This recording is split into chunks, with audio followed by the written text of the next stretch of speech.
Oh, that feels so good. Oh, I can't tell you. Just to be on the bike again, and you feel this sense of freedom, you know, that you don't feel quite as constrained by always needing to find transportation of one kind or another.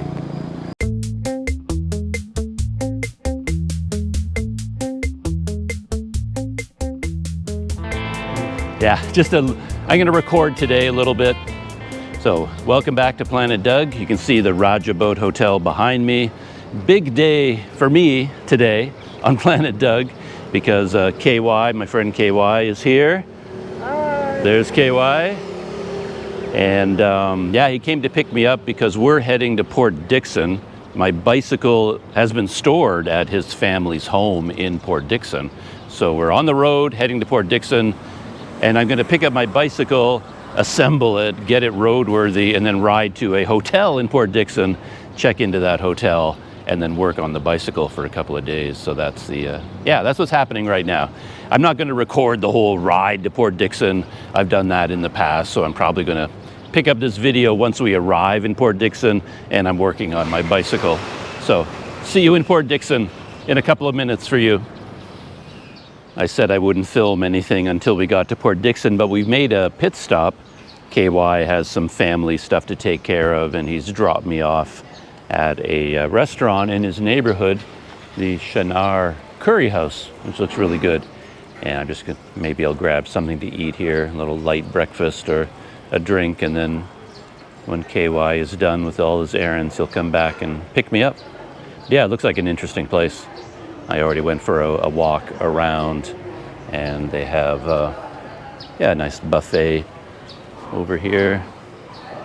Yeah, like they have a lot of stuff that you can just pick up and take away, like a fruit out on display, and cooking here. So they have this, kind of a breakfast buffet, some curry puffs, things like that. And it looks like they have a lot of local products for sale here. Crispy ikan bilis, Auntie Sushi's brinjal pickle, and then cakes and nuts and things like that. So yeah, kind of a cool place.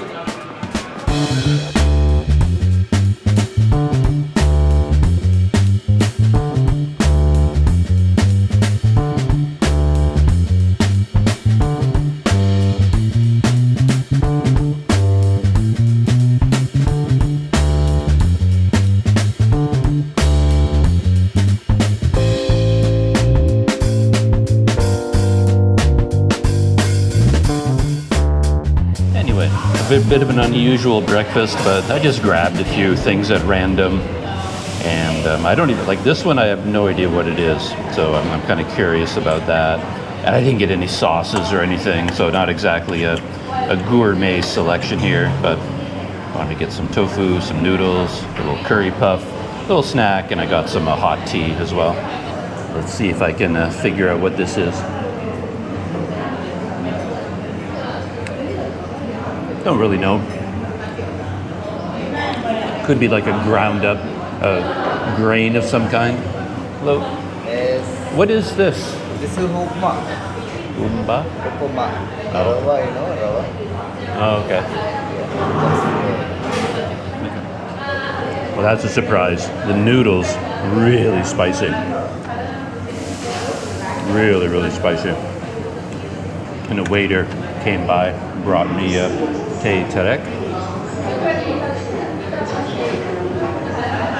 And I asked him what this is, and he told me like the local name for it, but I couldn't understand what he was saying. And even if I understood the words, they would just be local words. Yeah, there you are. Nice little breakfast. Not bad at all. Don't know what. Oh, I have a photo. Photo, right? Yeah. Gambar lagi senang. Photo, right? Easy. Yeah. Sorry. Oh yeah, you could have to do. Okay. 3, 3 danji, 7, 50.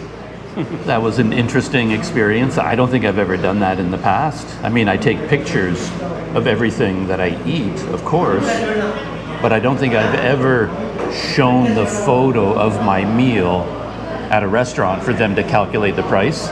Because, again, I don't know the system here. I don't know whether I was supposed to pay in advance, after I get the food, show my food to someone. I just got the food, sat down, and started eating. And they thought whatever their system is, they'll probably come over to my table and look and then give me a bit. Who knows what their system is? But nothing happened. So when I went up to the cash register, as always, it's just like why are you here? And what did you have? And I'm like, I don't know. I just grab things at random. I don't know the names of the dishes. I don't know. I don't know. That's always the thing when you're overseas. You just never know what's going on. But in this case, he was shouting to some of the waiters, like, what did this guy have? Does anybody know what he had? Like, nobody knew. And then I went, I took a picture. So I just showed him the photo of my meal. And then he could see everything on the table. So, oh, okay, cup of tea, 1 curry puff, those 3 veggie dishes. Okay, and then he 10 ringgits, 70 cents. It's now a couple hours after breakfast. Yeah, it's 12 o'clock. It's exactly noon right now, and we just arrived in Port Dickson, dropped my bags off at the hotel, but I can't check in until 2. But we are at KY's house, his family house, because this is where he was born and where he grew up, and family members still live here, and my bicycle and my trailer and all of my camping gear, all of my cycling gear is all still here in his house. But my bicycle has been sitting outside for the last, oh man, it was only supposed to be here a very short time, but plans kept changing, so it's actually been here for months. And hopefully it's still in rideable condition. We're about to find out. So here we are, Port Dickson. Yeah, I know this area well. I know this neighborhood very, very well. I'm always amazed by this giant structure over there. Beautiful building. They've got some nice old houses here. A lot of history in Port Dickson and Lukut. And yeah, here's the home. And there is my bicycle, where it's been for months and months, waiting for me. At least it's covered from the rain. And I chatted with KY and just asked him if he's ever here in Port Dickson, could he just throw some oil on the chain just to keep the chain from rusting. But, you know.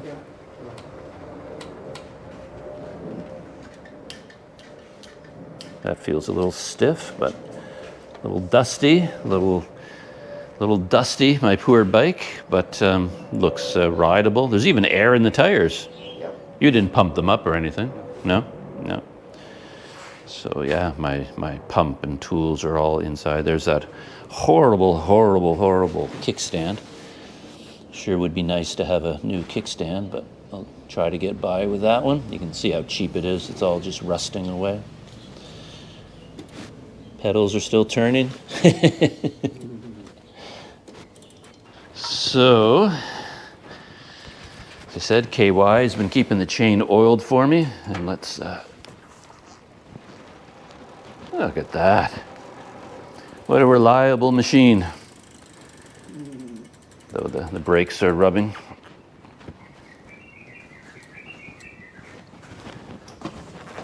Yeah, this is gonna make the whole Malaysia trip. Yeah, It's gonna do that.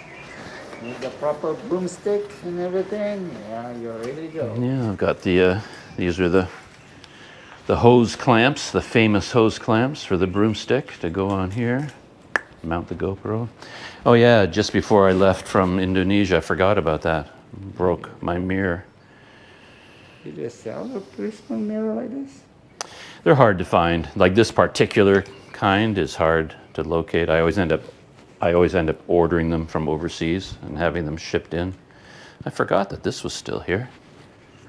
Still there. Yeah, a little light.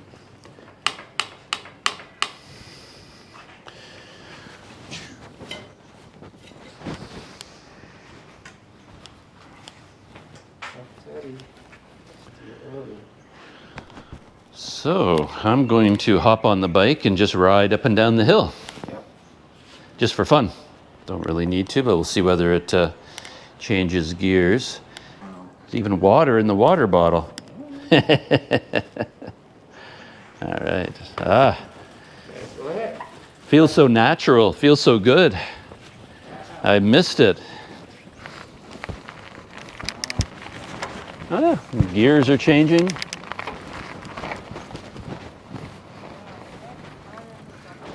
Yeah, the back. Yeah, I don't want to go very far. You can tell. Yeah, I can't really ride it with the back tire like that. There just isn't enough air. But there we go. It's actually the front gears are changing just fine. Yeah, all through all the gears, no problem. So yeah, KY has this, look at that. It's not even that heavy. I was expecting it to be really, really heavy. But that's quite lightweight. Oh, right there. Okay, so there's a little power button.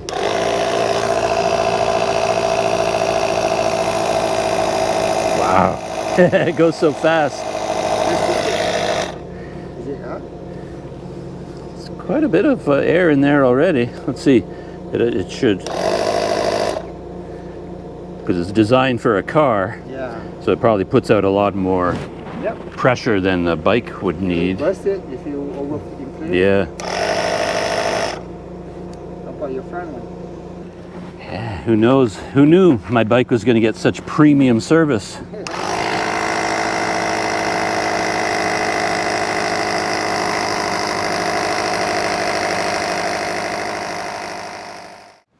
Oh, that feels so good. Oh, I can't tell you. Just to be on the bike again, and you feel this sense of freedom, you know, that you don't feel quite as constrained by always needing to find transportation of one kind or another. Just for short distances around the city, just head out exploring, go anywhere you want.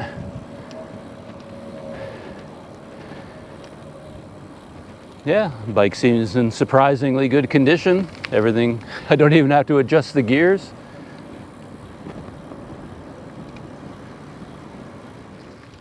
Very successful test ride.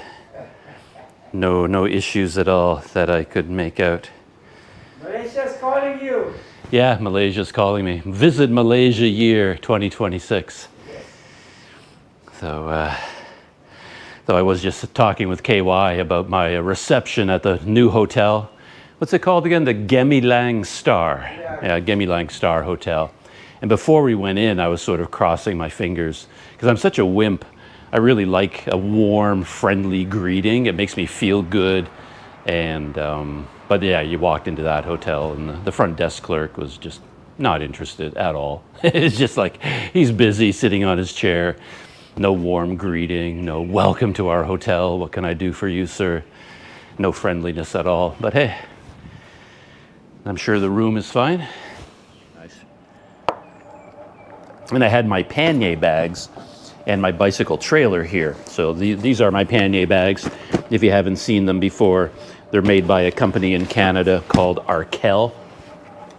And they're very different from almost all the bags that people use. Like most people use Ortlieb pannier bags, and they're very wise to do so because the Ortlieb pannier bags are durable, very well made, completely waterproof, and very simple. They're basically one big bag, top loading. You unroll the top, and then you just stuff everything in and roll it back down again. And if you can live that way, they're very convenient and very lightweight.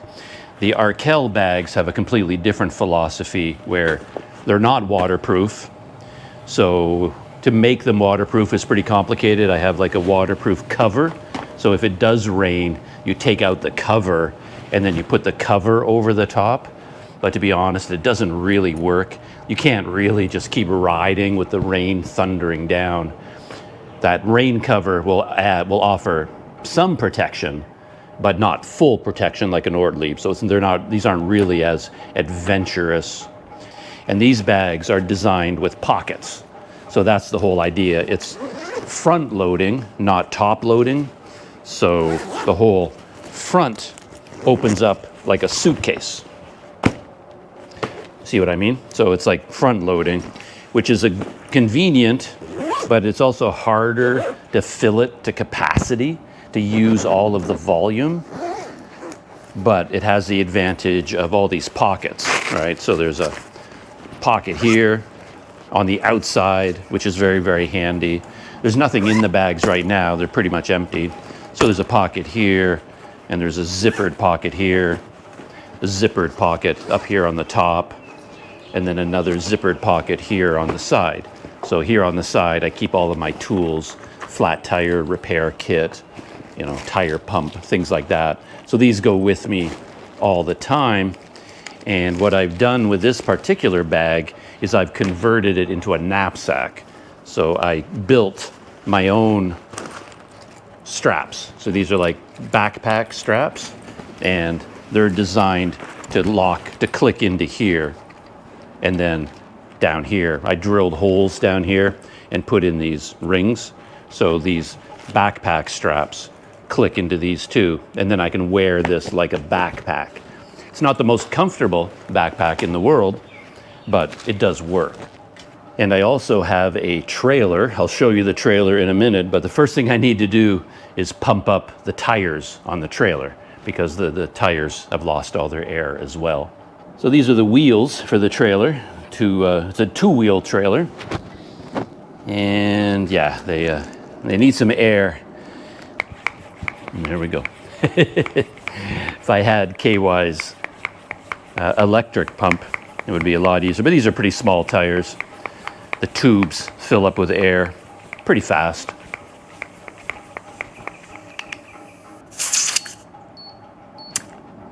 $31.5. So I called it pretty well. That's as much as I'd want to go. 31.5. 31. I am the master. So 31 pounds each. That feels about right to me. I guess I could push it up to 35, but I don't think I really need to. And there you have it. 2 trailer wheels ready to go.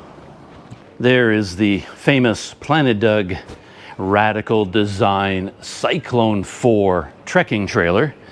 So these are the wheels for the trailer. It's 100 liters of volume, and I forget the weight that it can carry. I mean, it's rated for so much weight that it'd be pretty hard to reach that limit, to be honest.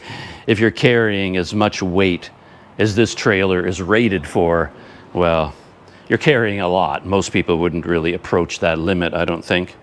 But I mentioned these have a locking device on the axles. So there's a hole here at the side. Push the button, and then you slide it in.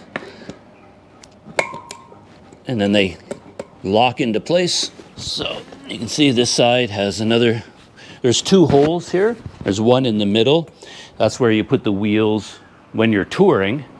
But if you're like pulling the trailer by hand, then you move the wheels to the back, and then it works like luggage. So there you are. There's the wheels, and because the wheels are in the middle, the trailer is perfectly balanced. All the weight is on the trailer. None of it gets transferred to the bike. So there's a trailer hitch here, and there's a connecting trailer hitch here, and you just line those up, and it locks into place, and that's it. So there you have the trailer. So my pannier bags, as I said, are pretty much empty right now. There's nothing in them, but I mount them on the rear rack anyway. It takes a little bit of dexterity to do it properly with this complicated attachment system, especially with the trailer already attached, but I think I know how to do it. You just hook the bottom hook, lift it up, There, and you're done. I was saying how complicated it was, and it was that easy, but there is a locking mechanism as well, and I always use the locking mechanism. And so you got to put your hands back here and turn that. It's just a physical, so now it can't come off. Pannier bag number 2, so this one goes on the other side, of course. Same basic idea. It's got a bottom hook. So you hook it on, drop the hooks there, and that's it. But then if you want the lock, got to stick my hand back in here, and then, so, yeah. So one thing I haven't done yet, of course, is I haven't put my GoPro mounting apparatus on yet. That goes here. The Broomstick is back in the trailer, but I'll put that on when I get back to the hotel. I don't want to spend any more time here working on it. I'll just leave that for now because I don't really need it. And the other day, I think in a video, a behind the scenes video, I was talking about RAM mounts. How if you're going to mount a camera on a motorcycle or a bicycle, you have to use RAM mounts. They're the only things that are strong enough. And this is what I'm talking about. This is a RAM mount with this giant lock. I mean, that clamp is not going anywhere. And when you tighten this down, this ball head, it just does not move. It's permanently locked. So I have the Tellison quick release mechanism on all of these mounts. So I can mount the camera here. I can mount it here. This is another RAM mount. And I have another one here on the back. So anywhere you have one of these balls, you can attach the RAM mount system to there. So, and here we go. I have the GoPro mounted on the handlebars right now on the RAM mount that I just showed you. So you don't see the handlebars or anything like that, but I'll move it in a minute. You can see a different point of view. Yeah, it's about 20 to 2. By the time I get to the hotel, should be just about check-in time, 2 o'clock. I said it's about 7 kilometers up the highway. And away we go.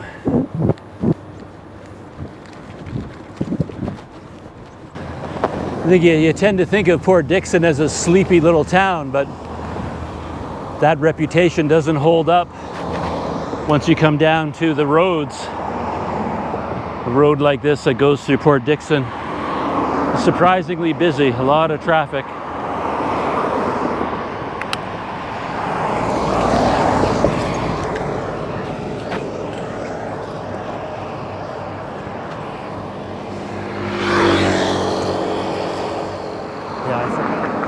I moved the GoPro to my neck harness, neck mount, whatever you want to call it. I'm not quite sure what angle you're getting, but I just tried to sort of point it ahead. Yeah, the hotel is right off this highway, just on the left up ahead here. Got here a lot faster than I expected. The hotel, or the Gemilang Star Hotel, something like that. Yes, Gemilang. There's a lot of pretty nice beach resorts here. At least they, like this one here, the sign, Glory Beach Resort. There's a turtle hatchery center. And there's a very famous, or somewhat famous, resort here. What's it called? Lexis or something like that? Where they have all these cottages out on docks. Like the rooms are on stilts. So, because this Port Dickson is sort of a weekend holiday town for people from Kuala Lumpur and from all over. They come here for the weekend, go down to the beaches. So that does tend to drive prices up when it comes to accommodation. They're not exactly, they may be swimming at the beach, but they're not exactly swimming in low budget accommodation.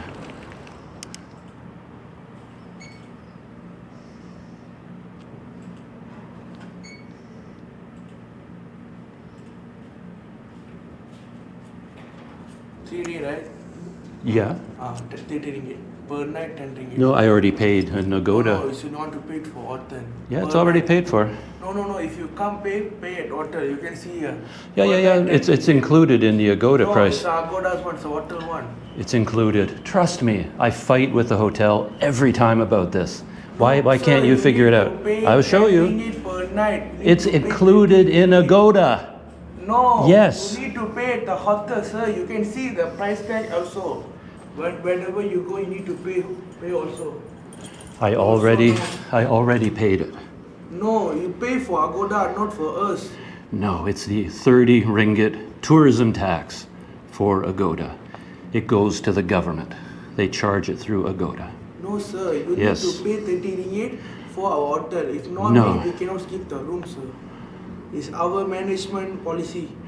Malaysian tourism tax receipt. Already. I cannot do anything. I give you my manager number, you handle it with her lah. We Can. already put our price tag also, you can read there. We put in English also. Want to pay per night 10 ringgit, so you book for 3 nights, you need to pay 30 ringgit. I already did. You I need already to pay paid. at the hotel. No, I do not have to pay at the hotel. Absolutely not. There it is. There it is. Malaysian tourism tax receipt, 30 ringgit. I already paid. No, I cannot do anything. I give my manager number, you handle it with her lah. I cannot do anything lah. I'm just working here for my salary also. Then you. Hello? Hi, how are you? No, you're wrong. I already paid the tourism tax. It goes through, I already paid 30 ringgit of the tourism tax. It's finished. I don't pay it again. I don't pay it 2 times.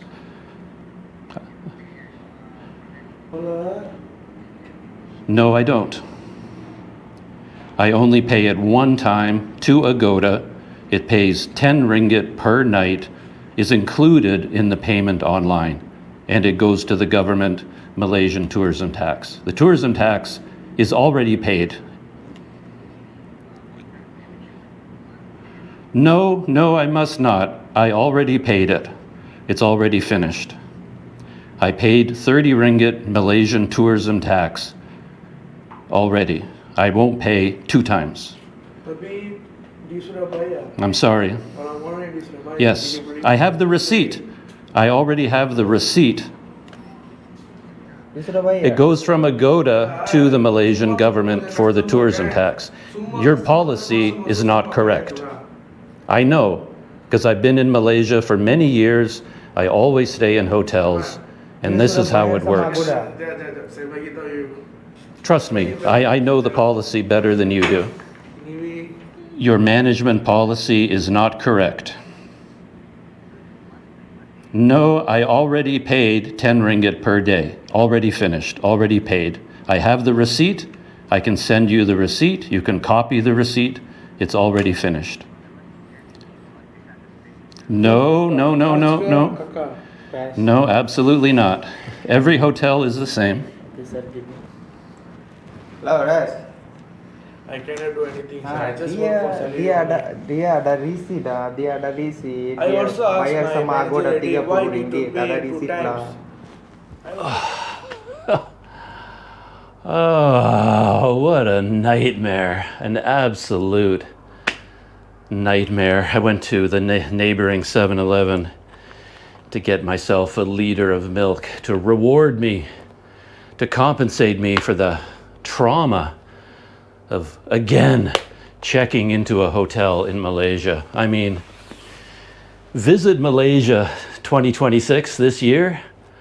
Still got a lot of work to do. Oh, I couldn't believe it. That tourism tax, you got to get rid of that tourism tax. You've got to implement it in a different way.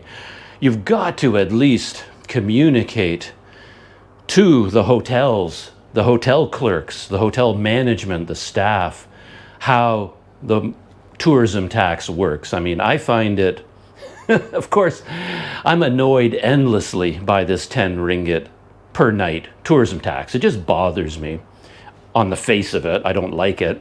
So I walk into these situations pre-annoyed. And then finally he hands over the key, and then he says the magic words. Oh, and I couldn't understand a word what he was saying. He was speaking so low and he was mumbling so much, I couldn't make out anything he was saying. So that was the fourth reason I was annoyed. And I'm like, oh, here we go. He wants 30 ringgit for the Malaysian tourism tax. And they have a sign on the counter they printed at the bottom, all foreign guests must pay 10 ringgit per night tourism tax. So he keeps pointing at the sign. See, our policy, there. And I said, yes, I know. Trust me, I know all about the 10 ringgit per night tourism tax. It's been haunting me for years. I know about it. But what I'm saying is I've already paid the tax. And just said, no, I'm not going to pay you the tourism tax 2 times. That's not how it works. I've already paid the tourism tax, and I got the receipt from Agoda on my phone, and I showed it to him. Like, so here's my reservation. There's the booking confirmation. Here's the tour. It says Malaysian tourism tax receipt. You download it. It's on my phone. I show it to him. He says, oh, you paid Agoda, but you also have to pay us. And I says, no, trust me. I know the policy better than you do. Trust me, I'm very familiar with how this works. I do not have to pay you. I've already paid the tourism tax. And he just wasn't going for it. Poor guy, he had to meet me as a customer, as a guest. Oh, I haven't even had a drink yet. I'm so upset.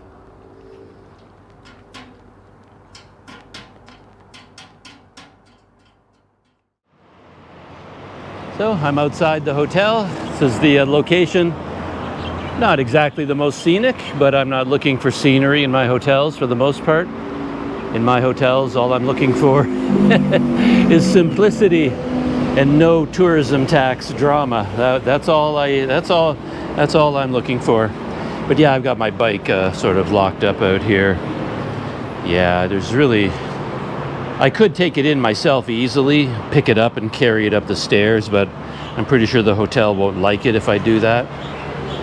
But anyway, I might have to leave it out here. But anyway, I came out here because I don't have my Planet Doug patented broomstick in place. So just to end the bicycle portion of the day, I thought I'd take my little broomstick here and I mount it right there. And that's where I mount my GoPro. The broomstick used to be longer, but then I cut it shorter. I wanted to see if I could get it as short as possible. So anyway, I'm gonna have to attach it using those hose clamps right there. Not a lot of room to work here, but should be okay. All I really need is a flathead screwdriver, which I have in my Leatherman.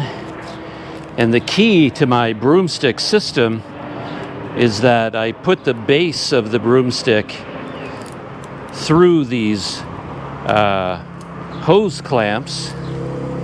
So that holds the base. And then this part, the upper part of the broomstick, is resting on the handlebars. So that gives it a lot of support. But yeah, I got to make sure the broomstick is straight up and down like that. Yeah, everything looks good. Yes, nothing could be easier. All you have to do is tighten this up. And there you go. That is it. That's all there is to it. And then I can mount this GoPro up here, facing forward, like backwards or forwards, and I can put a second GoPro hanging underneath from here. And this gizmo at the top, of course, this is another RAM mount. Yeah, that's it. Nice and tight. There we go. Yeah, essentially the bike is ready to go. Mentally, I'm a wreck, but the bike is ready to go.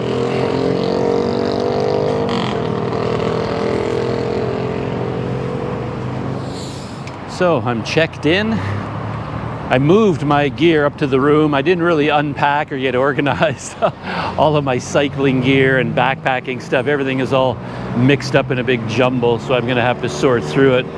But yeah, there's where my hotel is located. Yeah, right back there. Chendol place right beside it, 7-Eleven, and then a corner restaurant here, Tanjung Express Ikan Bakar. And I thought I'd just head out for a bit of a walk. I'm not on my bike because there's like a beach area right over here with a very fancy sort of hotel, the Lexis or something, Lexis, yeah, something like that. And I think it's close enough I can just walk there and then I can walk down to the water. Give you a sense of why Port Dickson is popular. They aren't the greatest beaches in the world, but they are beaches. And they're within a very easy driving distance of Kuala Lumpur. So people come down here and they stay at these places. Like right up ahead, you see the Glory Beach Resort. Those two big or three big beige buildings with a red roof. And then you've got the Hotel Paradise Spa. And they are all quite close to the waterfront, which is right down here. And here we are, the water. Yeah, like I said, it's not exactly going to rival the tourist beaches of Hawaii, places like that. But hey, you're on the water. And that's better than nothing.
There's an Air Asia plane coming in for a landing. Probably came from Indonesia somewhere. It's always interesting living near an airport. Gives you a unique perspective on the day. You see what's going on right around you, and then you can imagine all those people up there in the plane living an entirely different life. Pan down with your GoPro, and there's a woman out here setting a fishing net, which I find kind of interesting. Yeah, she's been working for quite a while to untangle this net, put some rods in the water, and string the net from one end to the other. And then right over here, that's a Glory Beach, and that is the Glory Beach Resort right behind it. Yeah, kind of a hulking monolith. A lot of these like beachside condos here have a bit of a hulking monolithic feeling to them. The second one there looks almost abandoned And yeah, it just has I don't know what the word is I'm looking for, but they look big and kind of oppressive rather than really nice beachside accommodation. That looks like a bigger jet up there.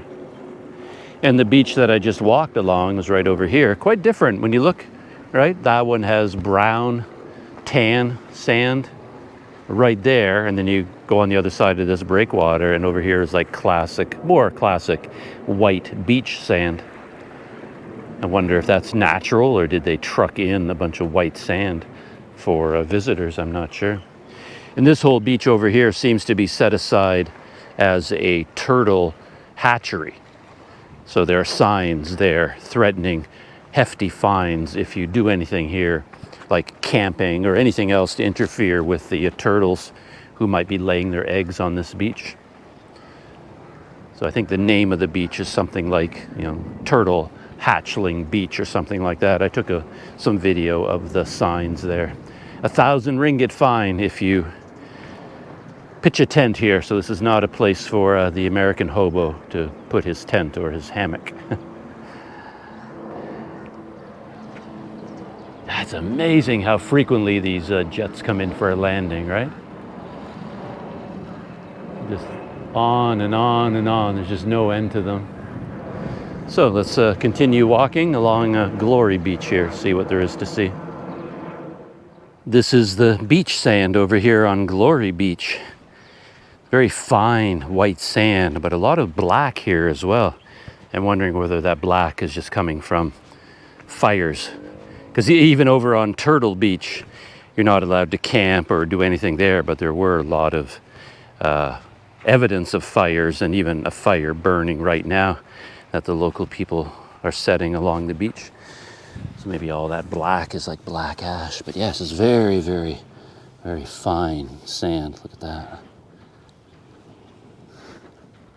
Very soft. Look at that. I've seen a number of these like resort complexes, hotel complexes around Port Dickson. You see them on Google satellite view, and they're built out over the water on stilts. And from the air and from your memory of what places like this are like, I think of them as being very expensive and very luxurious. But from a distance here, they don't look that luxurious, these ones. Maybe they're still expensive because of just being able to be on the water like that. But they look rather old and kind of worn out from here. But I don't know, maybe we can get closer, maybe even walk out along the wharf, take a closer look at these, see what they're like. Would they be worth whatever they're charging for them? Here on Glory Beach, I'm right underneath these buildings that I was describing as hulking kind of behemoths. And yeah, I think you can see what I mean, right?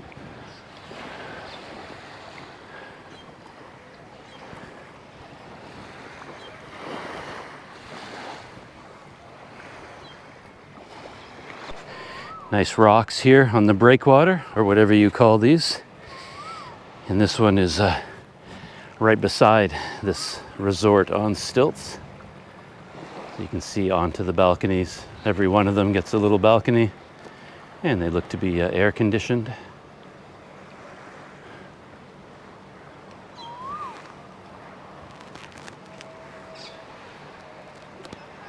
Glory Beach. I'm in among the giants at the end of Glory Beach. So the Glory Beach buildings are all in a circle, a semicircle around a nice pool. A lot of people here are enjoying the pool.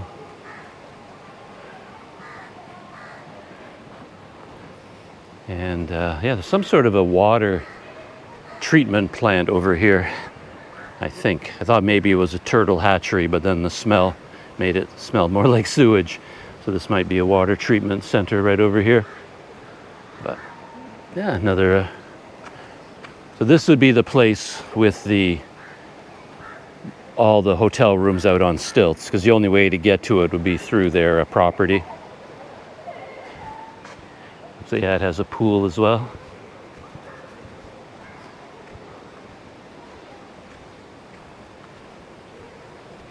I'm not sure if a casual visitor would be allowed to just wander around, but we'll see. Just go for a walk in here, see what this resort looks like. So this place is called Lexis. That's the name I was trying to come up with. You can see up at the top of the building there, it says Lexis. So probably this hotel building and then that one over there, part of the Lexis compound.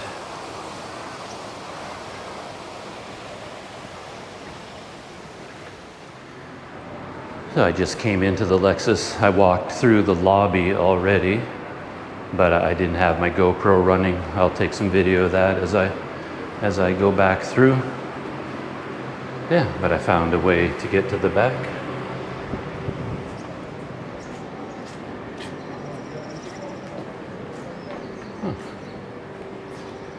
They have a buggy service. Maybe just around the property itself, or maybe they take them farther afield, I'm not sure. So yeah, these are the places that I saw up on stilts. Yeah, they have a sign here that only guests, people staying beyond this point, which is understandable, so I won't go down there. Just wanted to take a look at them.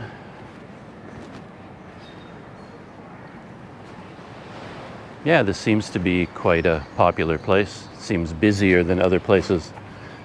Doesn't have that abandoned feeling. See a lot of staff back here. Clearly a lot of deliveries, laundry coming in through the back. And I saw a lot of people in the lobby area. Nice dining area, coffee shop. 50 ringgit per person if you want to buy your breakfast at the buffet there. From over here, you can get another look at these places up on stilts. You can see the front of them over here. Yeah, they look quite nice. They look spacious from here. They might have a lot of room on the balcony and inside. It's funny, as I walk through these places, I always feel like such an imposter. Like everybody can tell that I'm not actually staying here. Hello. Like I clearly don't belong. Yeah, nice chairs here. Little shop to buy all of your floaties for the water. And there's the reception desk. Yeah, so this is the lobby area. Nice dining area and coffee shop. Yeah, looks quite nice. And they had an interesting sign out here at the front. All the things that you're not allowed to take into the rooms. Cookware, cooking appliances, mattresses and beddings, sleeping bags, non-halal food. This one's a weird one. Cupped drinks on takeaway trays. I don't know why that would be a problem. Raw or frozen food. Durian, of course, mangosteen, drones, and pets. No pets. I think these ones are obvious just for like bed bugs, things like that, so you don't bring bed bugs in. I'm not sure about the drinks one though. Maybe you'll spill your drink or something. Nah, this is clearly a service hotel. This is probably one of the nicer places in Port Dickson. You can put your luggage on here and they'll bring your bags up to your room for you. And they've got chargers over here for electric cars.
as I left the compound, I had to pass through a security gate here. Like, this is where you would drive in to the Lexis and then the Lexis Grand.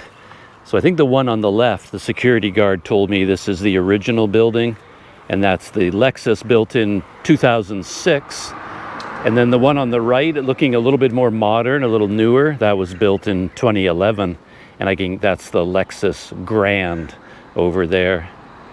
And they have a sign up here that in order to go in, you have to show that you're a guest here. You have to register and show your room booking. So, but if you come in through the beach like I did, you can kind of sneak onto the compound. But yeah, look at the houses out here on the road, right across from the Lexus. Kind of a similar design here with the big round pillar, and then one here as well. And then sort of a, yeah, right there. Big imposing mansions. 3 in a row right here. Yeah, and this is the neighbor, the Glory Beach Resort. Looks more like a condominium, like long-term rental, as opposed to nightly, like the hotel, like the Lexus over there. I'm guessing. Probably like Airbnb accommodation in here, that kind of thing. Or you rent by the month. Yeah. Looks like a bit older, a little bit more worn. There's a close-up of the other place I saw around here, the Hotel Paradise Spa. But kind of like Glory Beach, it looks a little bit worse for wear, a little bit abandoned. I mean, it looks empty, to be honest. May not even be open. I'm not sure. So it seems like if you have the money and you're looking for a good weekend, the Lexus, that's your place. The Lexus is, that's where all the action is. Everybody goes to the Lexus. These other places seem to be largely ignored. May not even be open to casual tourists, I'm not sure. Of course, there's lots of other places along the coastline around Port Dickson, heading south. I'm just talking about this area right here. Yeah, that's where I walked down to the beach, and then I could sneak into the Lexus from behind, and nobody knew I wasn't a paying guest. I walked back past my hotel and then back to this temple complex that I mentioned. They've been building this temple for a long time. Right here. Every time I see it, they've added a little bit to the compound. But right now, they seem to have set up a performance stage over here and a bunch of tents there, and then all of these incense sticks. I'm going to see if I can walk down there and take a closer look at the incense sticks in particular. They're quite impressive.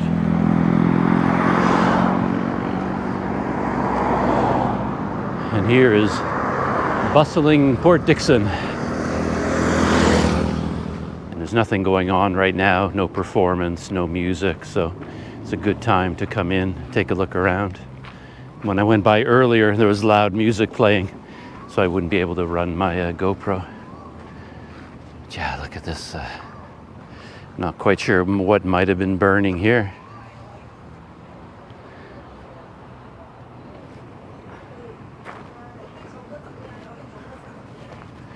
Wonder when they're going to have a performance, probably in the evening when the sun goes down and it's cooler.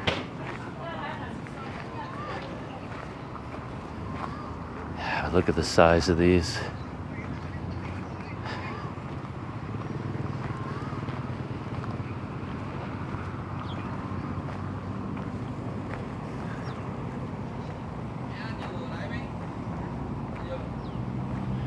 Oh yeah, these are the ones that still have the covering over the top, so they haven't been lit yet. I can feel my shoulders are burning. I'm getting hit with all kinds of little sparks and burning cinders from here.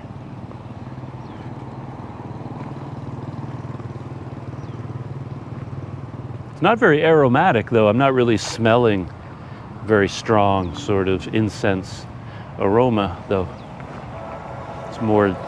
Smells more like just burning wood. I don't really get a strong incense odor or aroma.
That's where I was just a couple of minutes ago.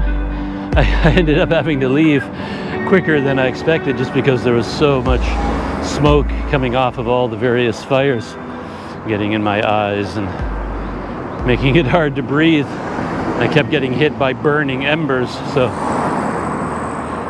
finally, yeah, I took some video of the various, oh, there's Glory Beach Resort.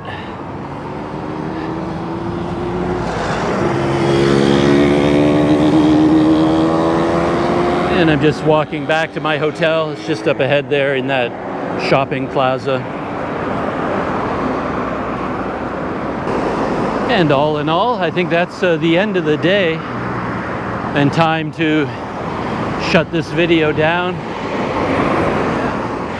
It was very kind of KY to come pick me up at my hotel this morning. He slotted me in with all of his family errands, delivering his children to various places, and he kind of adopted Planet Doug along with his kids and delivered me to my hotel here in Port Dickson. So thank you very much to KY for all his help. And I enjoyed that little walk down by the beach, checking out a part. I hadn't seen that part of Port Dickson before. I haven't gone down to the beaches here, so that was kind of interesting. And wrapping it up with a look at the incense sticks there and the fires burning. I did see a woman there come out of the big tent with her face completely done up with white makeup and elaborate paint. So they'll likely be putting on a performance later tonight, I imagine. And so that is it. I think time to shut off the GoPro. The GoPro performed well today with my microphones and everything. I had all the new batteries. That was really great. That was a relief, to be honest. I did have to change batteries about 3 times today, but now it's so much easier because of the new batteries that a mystery benefactor sent my way, because I could just, the batteries aren't swollen up, so I can just pull them out, put the new one in, and I'm good to go. So that's kind of nice. All right, there it is. The hotel, Gemilang Star.